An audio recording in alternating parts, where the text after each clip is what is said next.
जब ये कुरान और हदीस में ये मसला बयान हुआ है तो आप क्या पहले आदमी हैं जो ये पेश कर रहे हैं? क्या इससे पहले किसी ने पेश नहीं किया? नहीं, यही बात मेरा ख्याल है। इस्लाम तो 1400 साल पहले आ चुका है ना।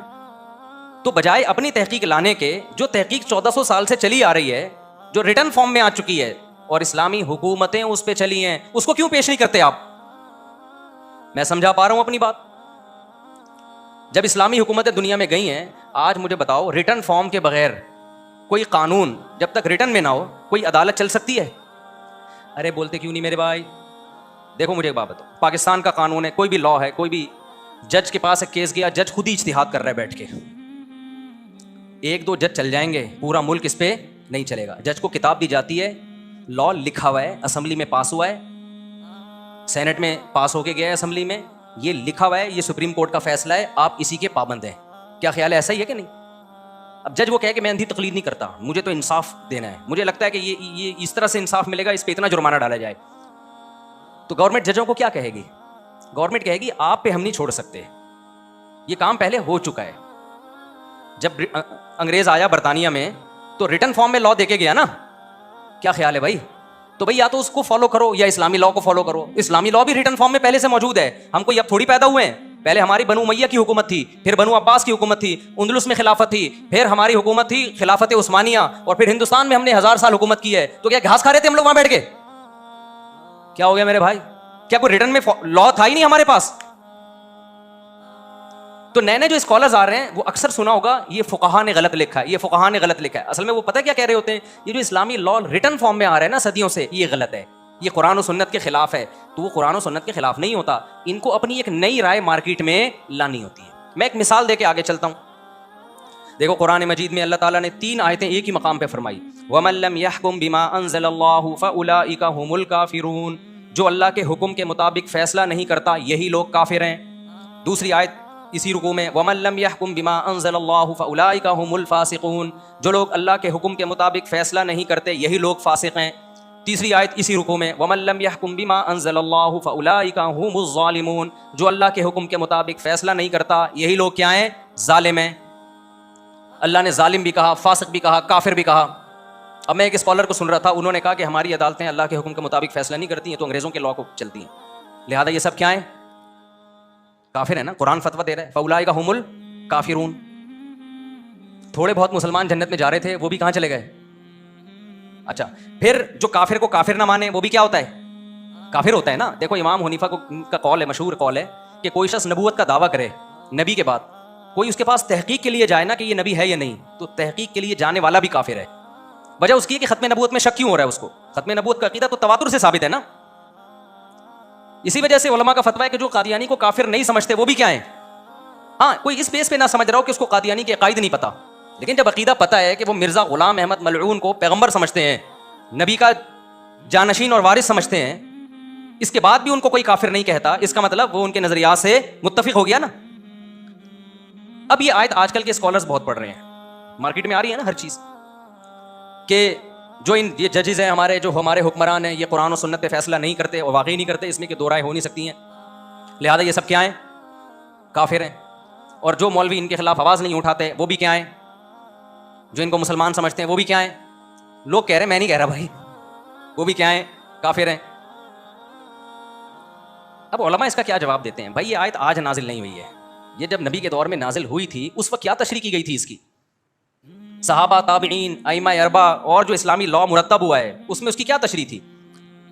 उसमें इसकी तशरीह ये थी कि जो शख्स अल्लाह रसूल के खिलाफ कानून को बरहक समझता है, तहकीम का माना अकीदा उसका ये हो, वो ये समझता है कि खुदा का कानून गलत है और अंग्रेज का कानून सही है, वो काफिर है। जो अकीदे में ना समझता हो, अमली तौर पर फैसला करता हो खुदा के कानून के खिलाफ, तो ये अमली खराबी है, ये अकीदे की खराबी नहीं है, वो गुनहगार होगा, काफिर नहीं होगा।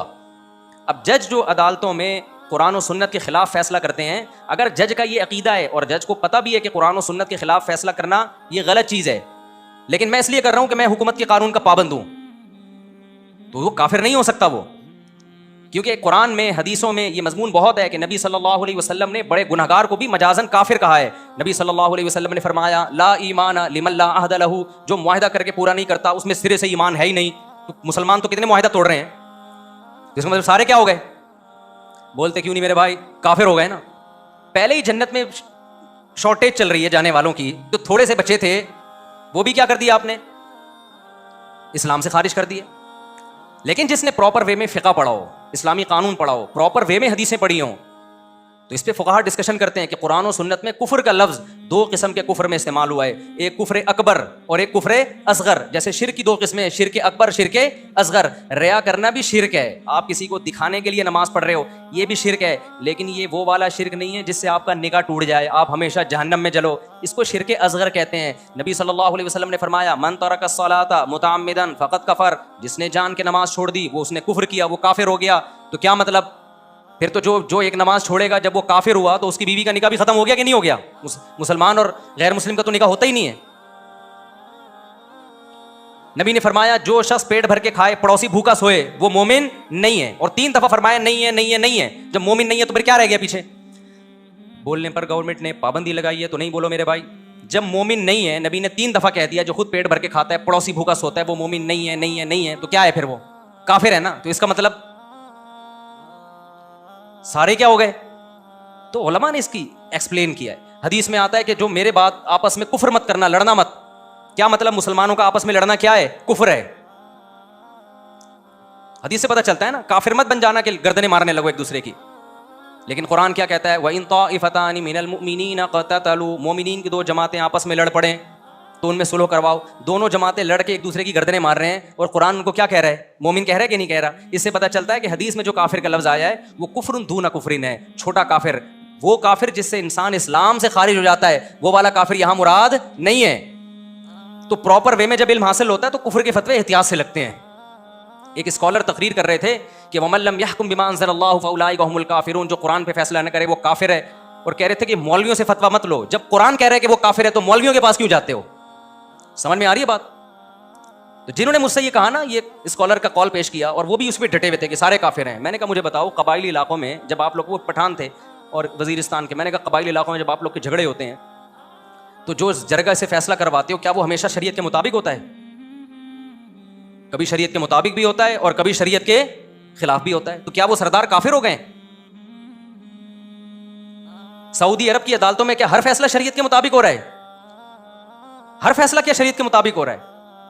पूरी दुनिया में कौन सी अदालत ऐसी बची है जो कहे कि 100% हम शरीयत को फॉलो कर रहे हैं? सिवाय अफगानिस्तान में शायद होगा, बाकी तो कहीं भी नहीं है। तो बचा क्या आपके पास मेरे भाई? तो मैं बताना यह चाह रहा हूं कि जब तक प्रॉपर वे में इल्म हासिल ना हो, ना आपको कुरान की तफसीर की इजाजत है और ना आपको हदीस को एक्सप्लेन करने की इजाजत है। आप मार खाओगे, गुमराह होगे, दूसरों को भी गुमराह करोगे, ज़ल्लू व ज़ल्लू का मिज़दाक बनोगे। और फिर ये लोग कहते हैं मौलवियों के चक्करों में मत पड़ो। बार बार मैं कहता हूं, ये मौलवियों के चक्करों से निकालने का मकसद है अपनी मुक़ल्लिद बनाना। ये जो बार बार एक लफ्ज़ इस्तेमाल किया जाता है ना, उलमा से, उलमा शख्सियत परस्ती की दावत नहीं देते। किसी आलिम से मसला पूछोगे वो बताएगा, दूसरे से पूछोगे वो भी वही बता रहा होगा, तीसरे से पूछोगे मेजॉरिटी वो भी वही बता रही होगी। वजह क्या? वो किताबों में देखते हैं, वो किताबें जो सदियों से चली आ रही हैं। तो जल्दी जल्दी मैं स्पीड बढ़ा के कोशिश कर रहा हूं कि बात को बहुत स्पीड के साथ ख़त्म करूं। तो अब एक बात खूब अच्छी तरह समझो कि ये जो फ़िक़्ह मुरतब हुआ, इस्लामी कानून जो उलमा मुहद्दिसीन फ़ुक़हा ने मुरतब किया, ये इस्लामी कानून का हिस्सा बना है, इस्लामी अदालतों में हमेशा से राइज रहा है। इसमें एक एक जुज़िया मौजूद है। हमारे सामने एक दफ़ा मसला आया, मसला किसी गांव में शख्स ने पूछा। उसने ये पूछा कि मेरा पहाड़ जिस पे मैंने फसलें उगाई हुई थी वो सिरक के किसी दूसरे की ज़मीन में चला गया है, और दूसरा दावा कर रहा है चूंकि ये पहाड़ पूरा मेरे ज़मीन पे आ गया है, लिहाजा ये किसका है? मेरा है। आपने कभी ऐसा मसला सुना? कभी? हम तो हैरान हो गए, सच झूठ बोल रहा है, क्या कर रही है? ऐसा भी होता है कि पहाड़ इधर से उधर चले जाएं। अब वो पहाड़ वापस तो अपनी जमीन पे, जलजला आया होगा या कुछ हुआ होगा, अब ऐसा तो हो नहीं सकता पहाड़ ले जाए। अब आप कहां से जवाब तलाश करेंगे इसका? अगर इसको मिट्टी पे कयास करते हैं तो आपकी मिट्टी उड़ के दूसरे की जमीन में चली जाए तो वो किसकी है? वो दूसरे की है ना। कभी ऐसा देखा आंधी आई हो और आपकी इतने किलो मिट्टी उठ के वहां चली गई, आपको 2 किलो मिट्टी तुम्हारे पास आई है, वापस करो, वो कहेगा ये कुछ मेरी जमीन है तो मिट्टी किसकी है? जहां से भी उड़ के आई हो मेरी है। तो पहाड़ भी तो मिट्टी का ही था वो। लेकिन आप हैरान हो, हमने जब किताबों में तलाश किया, सदियों पुरानी किताबों में, ये जुजिया भी हमें किताबों में मिल गया, क्योंकि ये पहले हुआ है अदालतों में, ये केस इस्लामी अदालतों में आया केस, और उस वक्त के उलमा मुफ्तियान किराम ने तहकीक करके जवाब लिखा है। अब जिसने पढ़ा हुआ होगा वो जवाब देगा, जिसने नहीं पढ़ा होगा वो फेंकेगा बैठ के, वो नई तहकीक मार्केट में लेकर आएगा जो तहकीक पहले हो चुकी है। समझते हो कि नहीं समझते हो? तो अरबी अदब पढ़ा जाता है, फिर फिक़ह की किताबें पढ़ी जाती हैं, वो किताबें जो आज से 1200 साल पहले लिखी गई हैं। वुजू के हकाम, ज़कात के हकाम, रोजे के हकाम, विरासत के हकाम, निकाह के हकाम, तलाक के हकाम, आज की नहीं, कब लिखी गई हैं? 1200 साल पहले, बल्कि 1300 साल पहले। इमाम अबू हनीफा के शागिर्द ने जो किताबें लिखी है ना, आज से तकरीबन 1250 जो इस्लामी कानून उन्होंने मुरतब किया था। और कमाल की बात है, वो किताबें यूरोप की यूनिवर्सिटियों में भी पढ़ाई गई हैं इस्लामी कानून को समझने के लिए, अदालती कानून को समझने के लिए, जिसके खिलाफ आजकल के स्कॉलर्स बहुत बोल रहे हैं। फिर बुखारी पढ़ाई जाती है, मुस्लिम पढ़ाई जाती है, अस्माउर रिजाल। फिर जब हदीस पढ़ाई जाती है तो सबसे पहले उसूल हदीस कि हदीस सही किसे कहते हैं, ज़ईफ़ किसे कहते हैं, हसन क्या होती है, हसन लिआइनी क्या होती है, हसन लिगैरी क्या होती है, सही लिगैरी क्या होती है, सही लिआइनी क्या होती है, ये सब पढ़ाया जाता है। अस्माउर रिजाल क्या होता है, किस रावी का क्या मकाम है। आपको बहुत से ऐसे रावी मिलेंगे, बाज़ लोगों ने कहा ये कज़्ज़ाब थे, दज्जाल थे, लेकिन मुहद्दिसीन ने कहा इनकी जरह का एतबार नहीं है। लेकिन जब कोई यूट्यूबी स्कॉलर होगा ना, वो आके कह देगा फलां ने इसको ज़ईफ़ कहा है, बस आप मान लोगे। आपके पास इसके अलावा और कोई दलील ही नहीं है, क्योंकि आप खुद इस फील्ड के माहिर नहीं हो।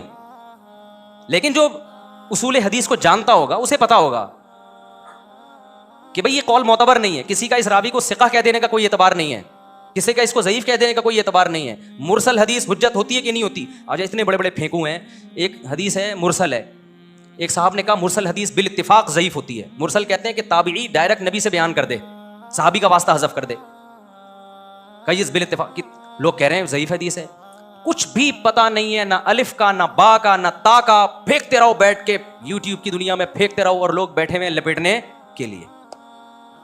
समझते हो बात को कि नहीं समझते?